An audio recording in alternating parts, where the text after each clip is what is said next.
It is going live. Is you're live. And it's recorded. Yay. Okay. Okay, I'd like to call the utilities meeting to order. All members are present. Have you guys had a chance to read the minutes? I'll make a motion to approve the minutes of the last meeting. And I will second that. All in favor? Aye. Okay, do we have any amendments to tonight's meeting, to the published agenda? Okay, can I have an approval of the agenda as published? I'll make that motion to approve the published agenda. And I'll second that also. Okay, all in favor? Aye. Okay, tonight's discussion items, first is A, electric vehicle charging station. And before we get started, I'm gonna give my opinion that I'm not in favor of a charging station on private property. So whoever wants to take it from there, Where would you prefer it? well, it should be on city property if it's gonna be city owned. What's the reasoning? Well, you don't put city property on private property. Well, I mean, we've got, electric meters on all of our houses. I know that's, That's different. yeah, but if you mess with it and it's city property, you're, subject to fines and penalty and, that's, that. So, I mean, I know that it might be a stretch in connecting those two dots, but I do see a similarity, except on a larger scale. I do see your point, Mark. I get it. I'm not trying to just agitate you, but anyway, where's the nearest city property to that exchange? Well, if I might, Doc and Mark, before we get to that, this is not going to be city property. We're going to lease this charging station. It's always going to remain the vendor, if you will. What we're going to do is enable that, facilitates. Why I hesitate? I don't like that word a lot, but facilitate the placement of that and pay the lease or rental agreement. The reason that the mayor's office didn't go ahead and do this is the best value was at the 3-year mark, and that gets us into where it needs councilmatic action. So what I would say, one, to Mark's point, this isn't going to be city property. It's going to be something that we lease. I don't see Thomas on, and that's okay. He probably didn't anticipate this becoming a legal question, but that's the first thing. We're just leasing it. The second thing is, if we broke this down and did it year by year,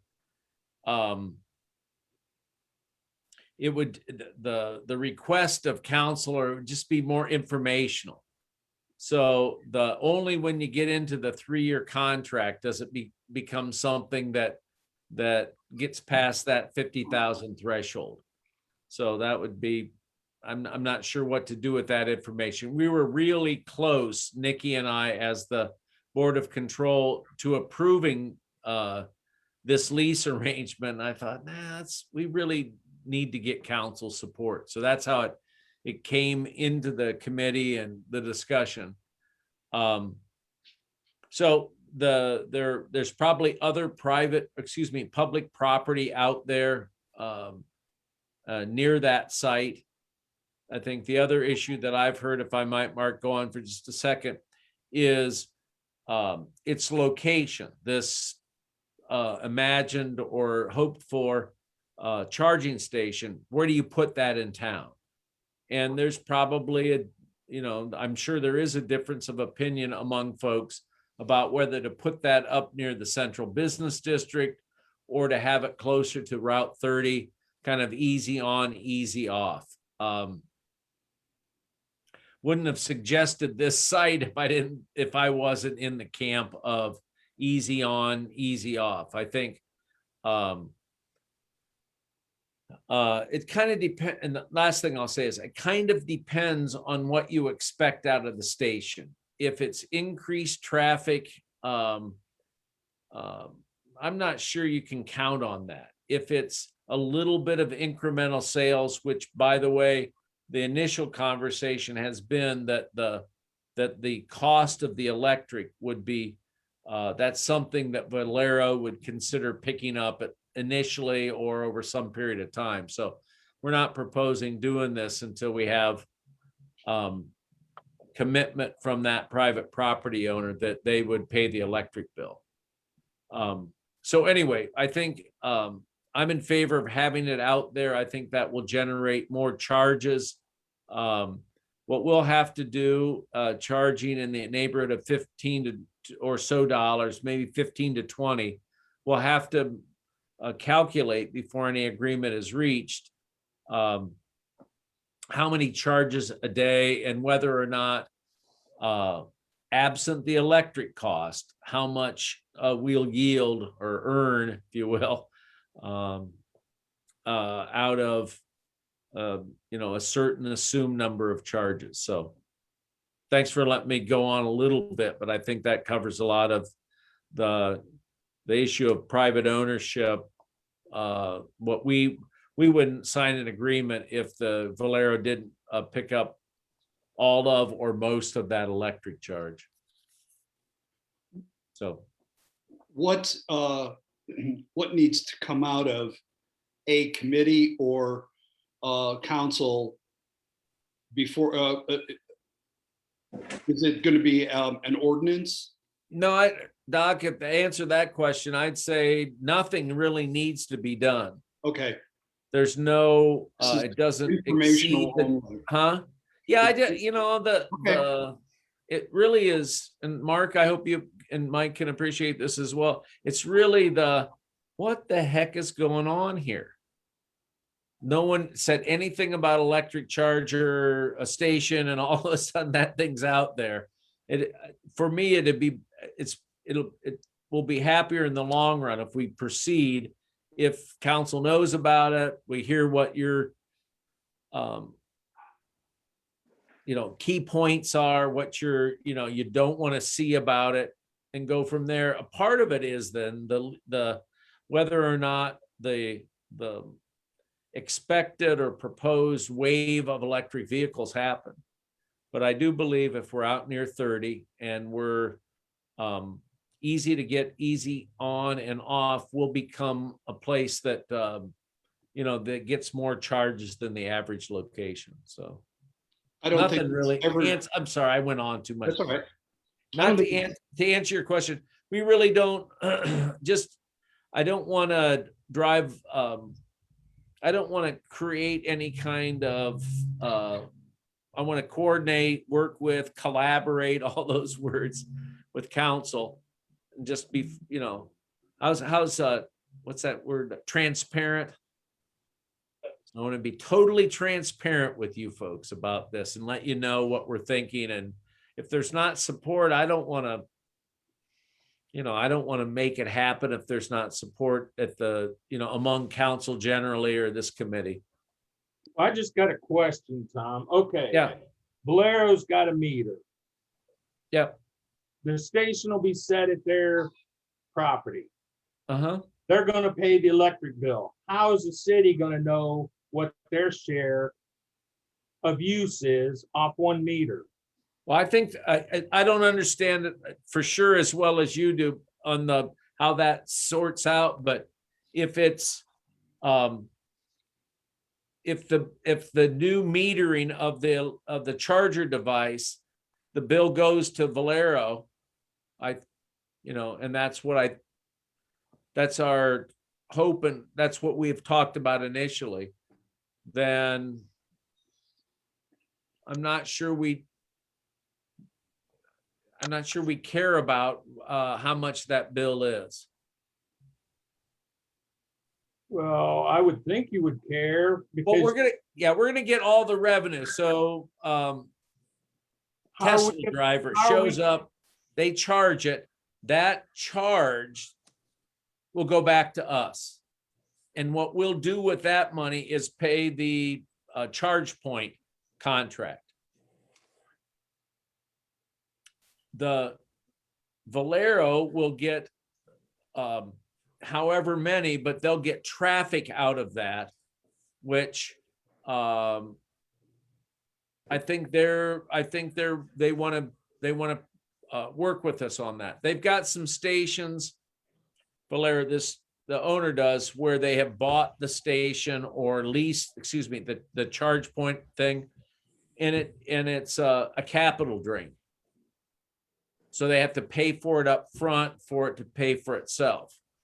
So this was a different way of trying to work with the operator, use the lease, and kind of make this thing happen. A little bit of your opinion on this depends on how much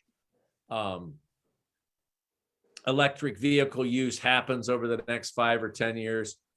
And if you'll indulge me for another second, I don't mean to be snotty. It doesn't matter as much as whether we're on it, the 6 or so on this call, 6 or 7 on the call, and or Gallianites. That's why locating it out at 30, it's to attract people who are coming through, and in some small way get them to stop here. I think as the 3598 interchange continues to develop, whatever, I don't want to get into a side discussion about what that may be. As that happens, we'll have more people coming to that interchange. And it will, my hope is that it would, in sort of belief, not hope, is that it'll happen. It'll help support any other development out there. So I'm not trying to be New Albany or Dublin or something that we're not, but I also believe that if we are tuned into some of these new transportation means or whatever, I think that is good for us. So. Hey, Tom, Mark, first of all, I'd like to say thank you for bringing this to this committee. As you stated, you technically didn't have to. We appreciate it. My one question is, you mentioned that we would be paying a lease to Valero. What would be a dollar amount for that? You guys? No, I think the lease is with ChargePoint. That's probably my fault for confusing. It's kind of I don't want to say complicated, but the Valero would allow us to put that on their property, and they would agree to pay the electric on that. I don't think they expect an amount for that lease. If we wouldn't negotiate anything other than a nominal lease, $1 a year, whatever, so that there was a permission to be on the site. The way of getting that ChargePoint payment back really is through the users paying it. So we probably don't proceed if Valero is not doesn't take responsibility for all of or most of that electric bill, because then the numbers don't work. Yeah, Well, I don't think there'll be a lot of charges to begin with. Okay. Yeah. Yeah, I'm kind of with Mark about the private property issue. I don't have a issue with having a charging station. I think it's a good idea. I did some checking. There's one, like we've talked about at the last meeting. There's one at Bucyrus, Ashland. Actually, there's one at Mansfield. And Bellevue's another one. But my concern now, though, is that since we're indirectly going in partnership with Valero, a private entity, are we kind of doing a favoritism here? Because, for example, the Marathon station up the road, we're not offering them a charging station under the same umbrella. You know, I that's understand what you're saying. I guess the answer to that, Mike, if I could, is that we approached them because the proximity to the site, the fact that the electric is a pretty inexpensive, and again, that's more Mark's area of knowledge than mine, but that's a good location on our system to get some use out of that electric that some people will point out that we spent a lot of money to extend. So those are kind of the, if there was permanency, if we were buying it, we're going to put in a lot of that stuff on a permanent basis, bidding it out. Yeah, the Bell stores have been a real good addition to the community. And, you could make that case the farther south that you go. So discussing whether or not it makes sense to see if someone else other than Valero is interested in, the same thing. Will you pick up the electric or part of it? Plus, the other thing that's a good is, suggestion. do we have any public property that is within the proximity of this area, so to speak? Not directly, but I mean within a reasonable location. Non-highway, no. Non-highway, the short answer would be no. If that, as we continue to figure out whether or not we want to do this and how to make it work, if that's an important requirement to own it, everything's for sale out there on 598. That would change the city's investment certainly. But the short answer to your question is, I don't know, Pico Park. You might have a heck of a vending machine concession if you put it out at Pico Park and everybody was buying sandwiches out of a vending machine. But the big turnaround out there at Pico. that Mark, Mike, and Doc, that's probably that is the closest location to answer your question, where you could, on that cul-de-sac. Yeah. I'm not sure the softball crowd is EV oriented yet, but most of those parents are a lot younger than us, so they would, that's a good idea. I appreciate the discussion. Okay, I got a question, Tom. $60,000 lease. Yeah, This to be paid to them all at once. no, it's 3-year lease. Yeah, I Okay. think there was a quote for something much more than a third for 1 year. I'm sorry, I don't have that in front of me. And then there was a 2-year price and a 3-year price. The reasoning on the 3-year suggestion is that it's going to take a little while, for the Okay. awareness. I know people who have electric vehicles, they just go right on their cell phone. They know exactly where it's at.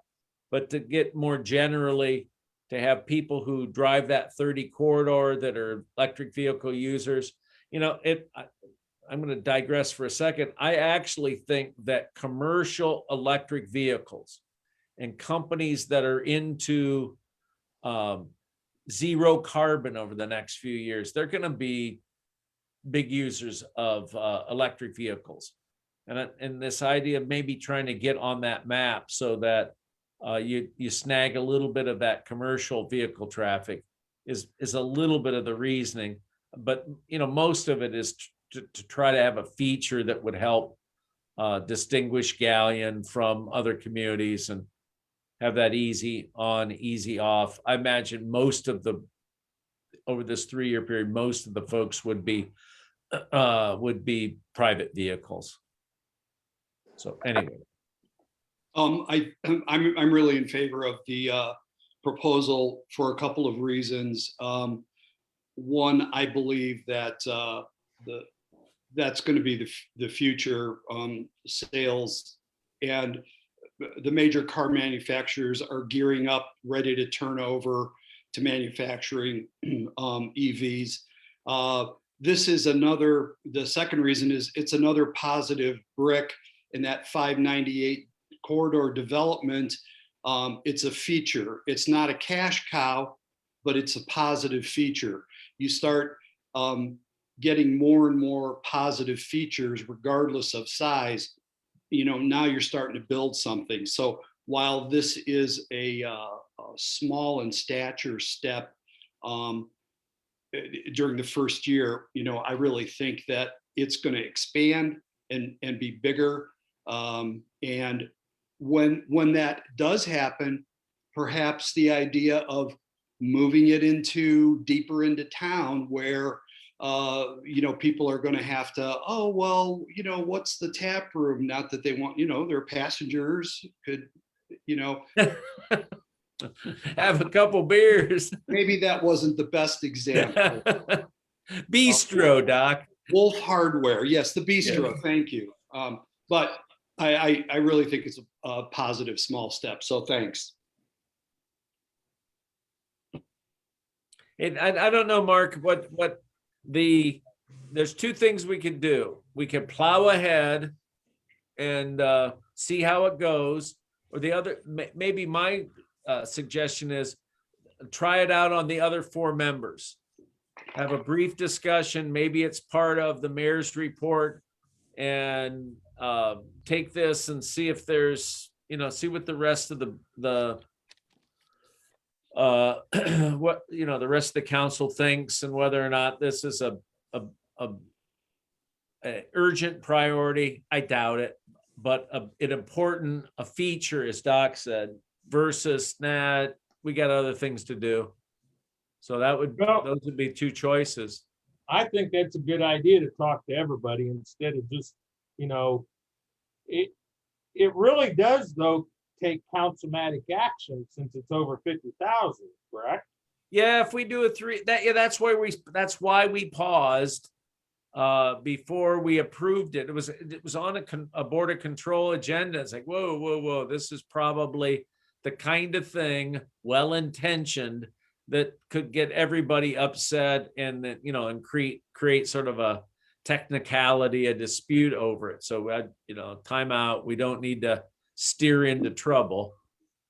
So that's kind of why we moved it into committee before it was approved by board of control. So I think it's a good idea to present it to full council as well, especially if a 3-year deal being the best is going to require an ordinance or a resolution. Then clearly let's discuss it now and not wait. And you know, the attitude of, not that, you know, Tommy said, oh, we've got better things to do.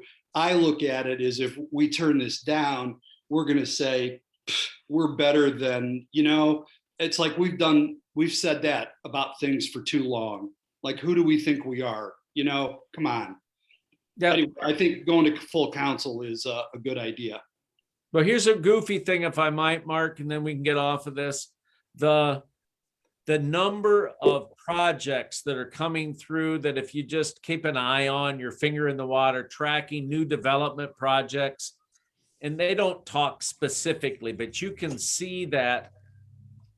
I'm going to use a term that I act like I know what I'm talking about, but the supply chain of electric vehicles, you can see in the projects that Jobs Ohio are working on. It's like, yeah, that's an EV project. That's an EV project. And that's such a competitive field, economic development, to have you know, be in the business of electric vehicles, quote unquote, in the business. You know, that's a small thing, but it might make a difference. So somebody's going to build them. I'm not sure if anybody's going to buy them, but there's going to be electric vehicles over this next, you know, handful of years. So thanks for letting me add that. Oh, yeah. Michael, anything?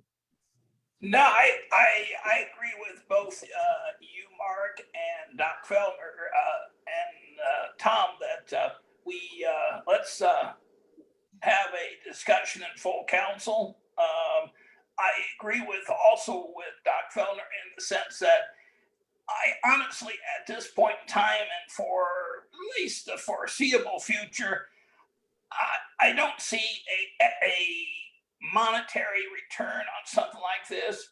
But as far as Doc said, a feature, yeah, I could see where that would be a feature. So, you know, in that context, yeah, I think so. So, yeah, I think we let's have this brought up at full council and have a thorough discussion. Thanks, you guys. I'd just like to know, Tom, when you do discuss this, have some figures, how long it's gonna take to get $60,000 back. Yep.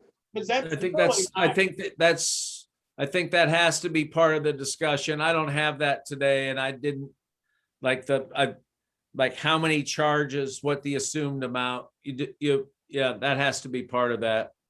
You're right. Do you want me to put this on for Tuesday or should we wait then? I don't know. Discussing it, I could bring it up as a mayor's report. I don't, Julie, either way. Okay, well, if Whatever you want to Carl bring it says up, about then I it. won't put it on as an other business item. That probably makes more sense to do your way, so. You and Carl work on that and I just want to get it in front of council. Okay, if no one else has anything on that, we're gonna talk about water treatment personnel issues. Hey, Nikki, I think you'll do the best to navigate through this. It's what but I do think, excuse me, it really relates to changing an existing position, not adding to it, but changing the name of that position. So that's the way we're proposing. And the issue is that we're short-staffed, starting with Doug Streeter's kind of unexpected, excuse me, I'll say tragic death. And then we had a retirement, and the third factor is somebody is off on disability and may not come back. I think it's not in our hands, it's in BWC's hands, but I wouldn't expect him to come back. So probably maybe shouldn't have said that. But Nikki, if you would, please. Sure. Just when we think we're getting back up to staff, we have some other wrinkle in our plan. So this time, as Tom said, we have an employee off. He's on disability. He's actually waiting for a determination from OPERS as to that disability claim. So I think probably within the next 6 to 8 weeks, we should get a definitive answer from him on whether they've approved the claim. Regardless, he won't be able to come back in the capacity he was in. So we need to get someone in there to cover those shifts. So the proposal is to go ahead and bring that person in. We have one unfilled spot and then one, what I'll call vacancy. And so we'd be essentially filling a vacancy that we haven't filled previously just for budgetary reasons. But with one guy likely going out, we'll have this new guy in, and he'll be ready to work shifts on his own within the next, I would hope, 6 to 8 weeks. We had a pretty decent pool of applicants. We hired one recently. I think he started, yes, no, and didn't he start started this on week? Monday. Yep, he Starts started on Monday. Monday. Yeah, we actually attracted somebody from another community, gentleman grew up in Guy and works in a neighboring community, is, wanted to come back. And so I think that's a positive sign. As you track this, the two things among the things we looked at too was that the amount of overtime that's in a 601 is something we keep track of. It's a concern. And then the other issue is we get into the summer months. Even if a gentleman comes back from disability, we get into the summer months. We're really a lot of senior people with a lot of vacation time. So the schedule is unless we fill this vacancy, we're gonna have a lot of staffing issues and those kinds of things this summer. What, Nikki, I hope you would agree with this. The why we wanted to bring this up is that everyone in this committee and most all of council looks at that water fund and wonders, how and when it's going to recover, and whether or not, adding another person, how in the heck do you think, how are you going to afford that? So we wanted to talk with you. I think with the savings from the retirees and this disability issue, and I think Nikki probably worked the numbers, we can bring that person in and not bust the budget, if you will. So Are these people, for instance, one you just hired, are they already licensed? yeah, Good. Yeah, it's a nice change of pace, isn't it, Mark? We can get people in here that actually already have the license. That was a Yeah, really. bonus. And so anyway, so it is true from a budget point of view that we can afford it. I'm not sure if that's the right expression, but within the existing budget, we can bring this person in at a lower pay rate, reduce some of the overtime, and the position was already budgeted for the retiree. So you don't need any action, you're just explaining. More or less. That's a sick fund. I think, It is.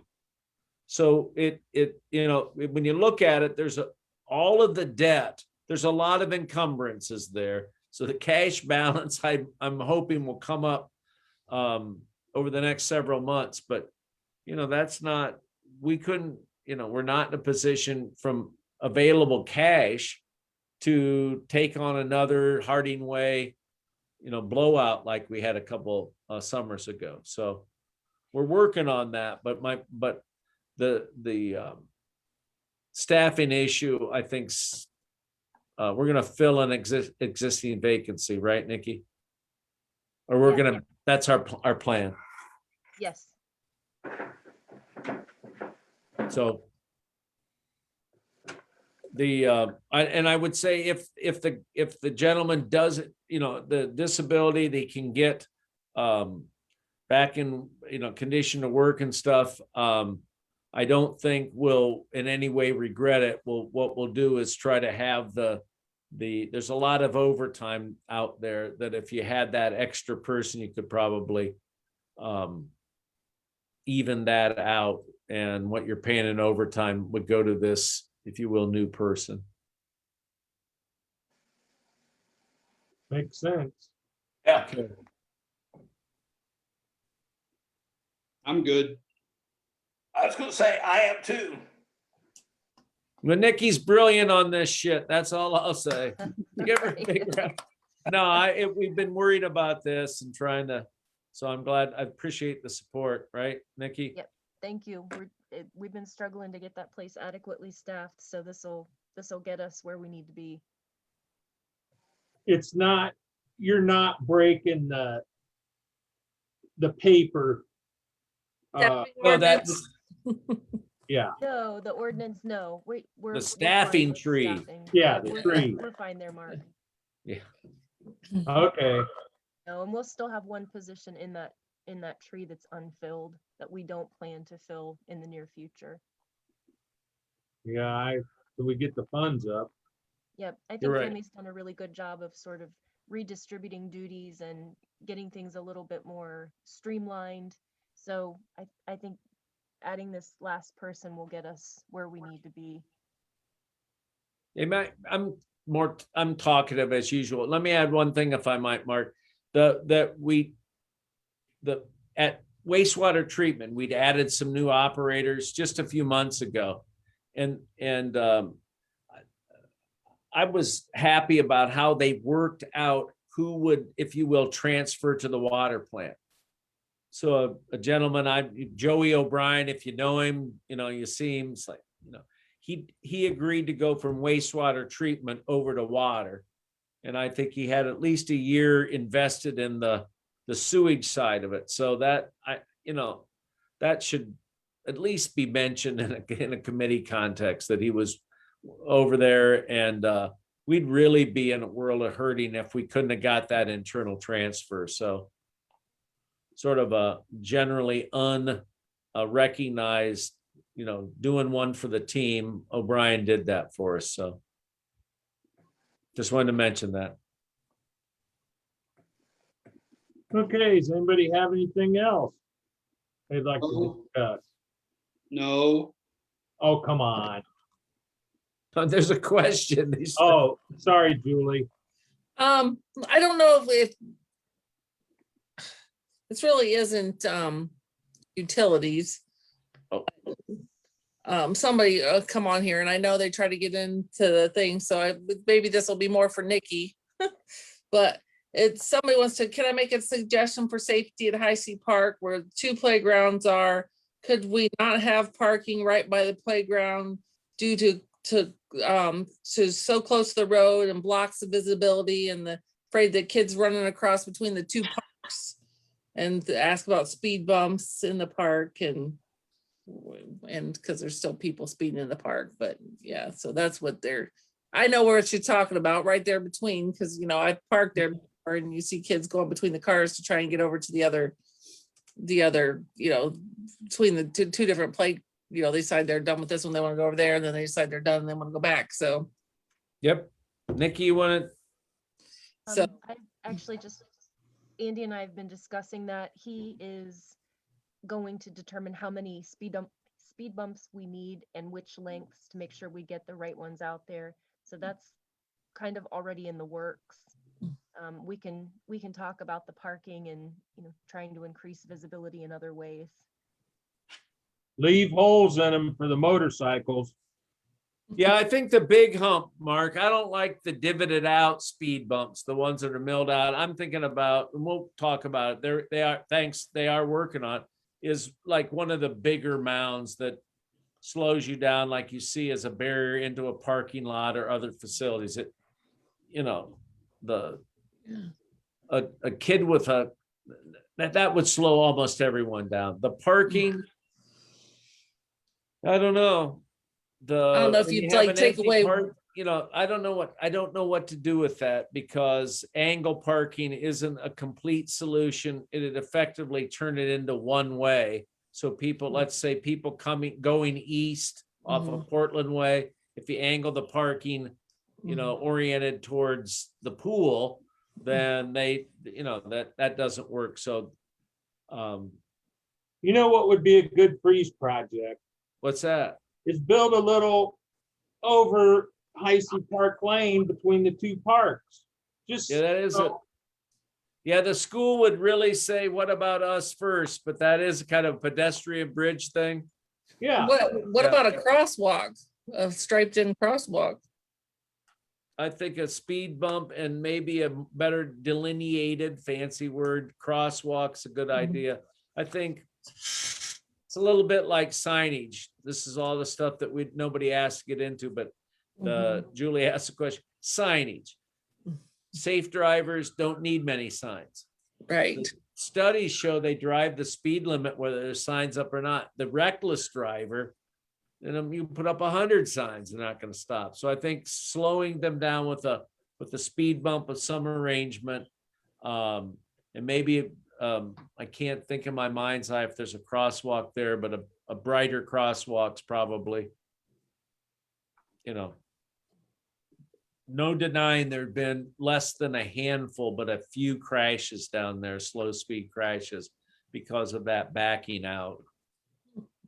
This grandpa has a heck of a time seeing, trying to clean up my act there, clean my language. But yeah, a heck of a time seeing at certain times, but I don't know.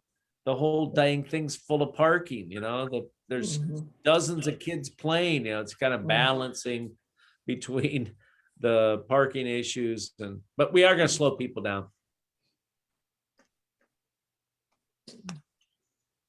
Okay, if there's no other business, our next meeting will be June 2nd at 7 o'clock.